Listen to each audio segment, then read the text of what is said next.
terkait dengan transformasi energi dan metabolisme sel. Ya, apa itu transformasi energi? Oke, silakan. Ya, perubahan bentuk energi. Jadi terkait dengan transformasi energi, pengertiannya tadi betul ya, bahwa transformasi energi itu adalah perubahan bentuk energi. Sedangkan yang disebutkan sama temannya tadi, transformasi energi itu dibedakan menjadi dua. Ada transformasi energi oleh klorofil dan ada transformasi energi oleh mitokondria. Ya. Kemudian selain transformasi energi, kita juga belajar tentang metabolisme sel. Siapa yang tahu itu metabolisme sel? Oke, silakan. Proses kimia yang terjadi dalam sel tubuh makhluk hidup. Metabolisme sel itu dikelompokkan juga menjadi dua. Apa itu? Anabolisme dan katabolisme. Anabolisme dan katabolisme. Anabolisme merupakan proses kimia yang membentuk senyawa sederhana menjadi senyawa kompleks. Contohnya, fotosintesis. Sedangkan kalau katabolisme, proses kimia yang memecah atau menguraikan senyawa kompleks menjadi senyawa sederhana. Jadi katabolisme itu kebalikan dari anabolisme. Contoh dari katabolisme apa? Respirasi. Respirasi. Istilah lain dari respirasi apa? Bernafas. Apakah proses fotosintesis mengalami yang namanya transformasi energi? Di pertemuan hari ini kita akan belajar lebih dalam lagi terkait dengan fotosintesis. Kenapa fotosintesis ini Ibu khususkan materinya? Karena fotosintesis ini merupakan bagian penting dalam proses pembelajaran terkait energi dalam sistem kehidupan. Perubahan bentuk energi kalau pada benda mati, itu salah satu contohnya ada pada kipas angin. Misalnya, perubahan bentuk energinya itu dari apa Pak? Energi listrik menjadi energi gerak. Istilah lain energi gerak apa lagi? Kinetik. Oke, mantap. Kemudian, kalau pada makhluk hidup, apakah dia juga bisa mengalami yang namanya perubahan bentuk energi? Bisa. Contohnya? Manusia. Manusia. Ada apa dengan manusia? Bagaimana proses transformasi energinya?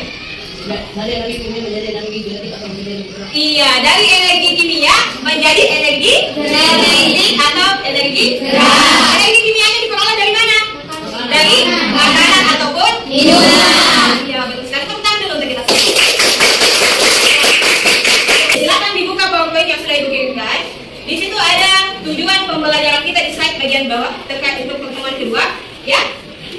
Tujuan pembelajaran kita hari ini yang pertama melalui kegiatan eksperimen atau kegiatan praktikum. Jadi sebentar kalian Ibu minta untuk melakukan suatu percobaan sederhana terkait dengan fotosintesis. Di sini kalian diharapkan mampu menjelaskan pengertian fotosintesis dengan benar. Kemudian yang kedua, kalian diharapkan mampu menganalisis perubahan bentuk energi dalam fotosintesis dengan benar. Yang ketiga, kalian akan melakukan percobaan fotosintesis dengan baik. Dan yang terakhir, mampu menyajikan hasil percobaan tentang perubahan bentuk energi dalam fotosintesis dengan baik. Jadi untuk mencapai keempat tujuan pembelajaran ini, kita akan melakukan kegiatan pembelajaran di mana kalian dibentuk menjadi beberapa kelompok. Di sini 30 ya, hadir semua kan? Ya. Kita bentuk menjadi 5 kelompok saja secara heterogen, jadi sebentar berhitung. Setelah itu kalian duduk berkelompok dan sebentar Ibu bagikan alat bahan yang akan kita gunakan terkait dengan percobaan fotosintesis ini. Setelah itu kalian Ibu bagikan LKPD, kerjakan LKPD tersebut setelah melakukan percobaan. Ya, selama kalian bekerja kelompok usahakan aktif semua, karena di sini Ibu menilai keaktifan per individu dan keaktifan per kelompok. Ada yang mau ditanyakan? Tidak ada. Oke, kalau begitu kita bentuk kelompoknya dulu, menghitung mulai dari belakang 1 sampai 5 ya.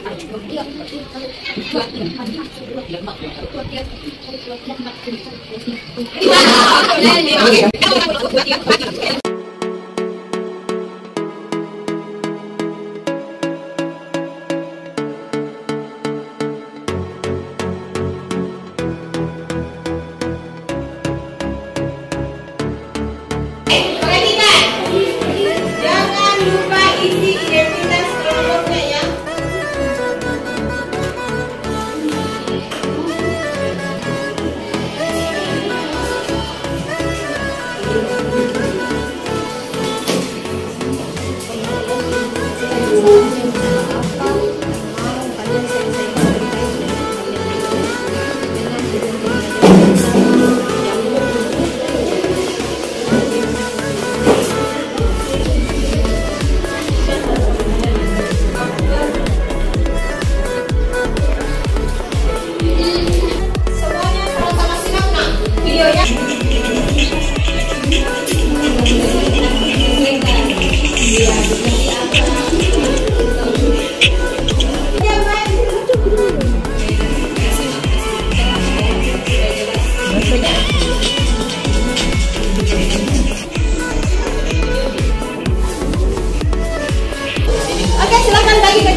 apa yang dibutuhkan tumbuhan untuk melakukan fotosintesis. Nah, itu Bapak Ibu, pakai tas sama bahan bacaan yang dikirimkan.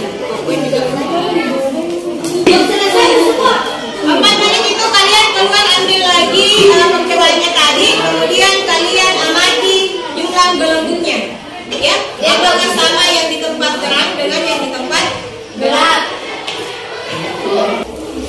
Itu kayak itu yang di iya, reaksi. Kalau reaksi fotosintesis itu yang rumus kimianya ya sama di reaksi kimia dengan rumus kimia.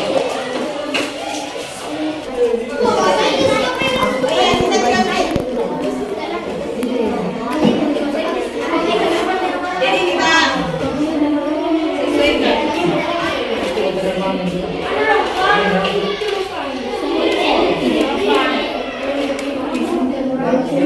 Tidak ada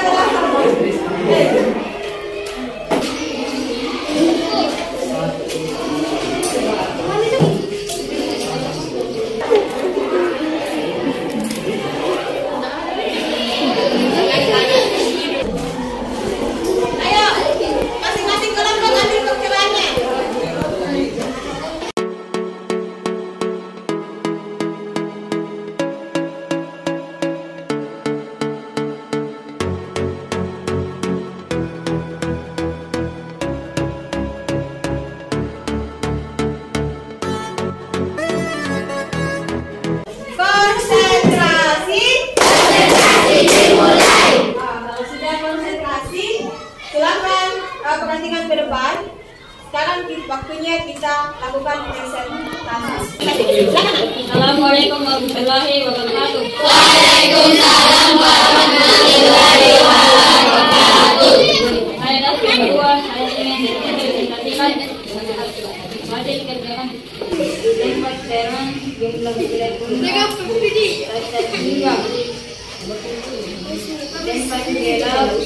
jumlah elemennya begitu banyak. Ada yang mau bertanya? Nah, silakan.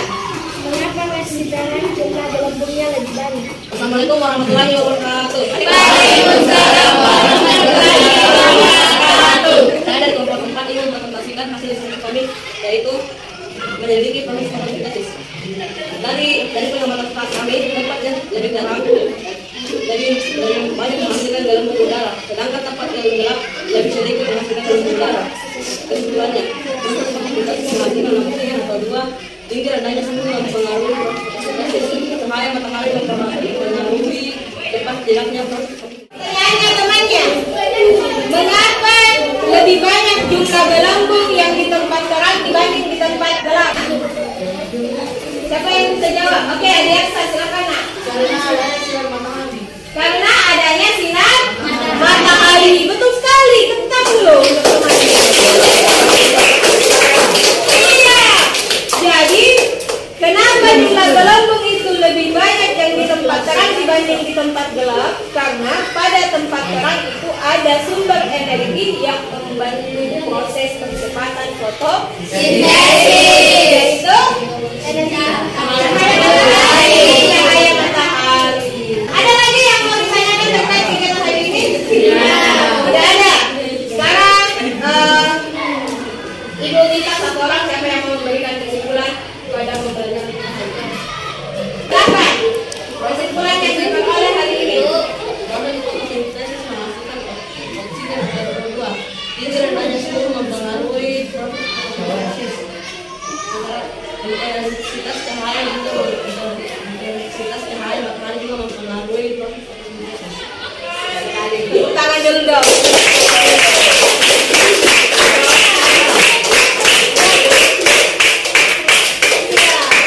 Jadi kegiatan kita tadi itu terkait dengan fotosintesis.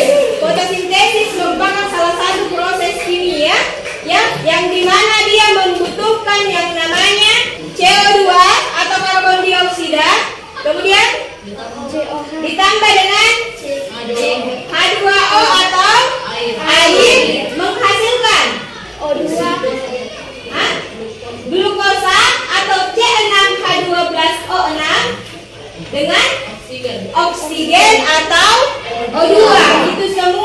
dihasilkan dengan bantuan cahaya matahari.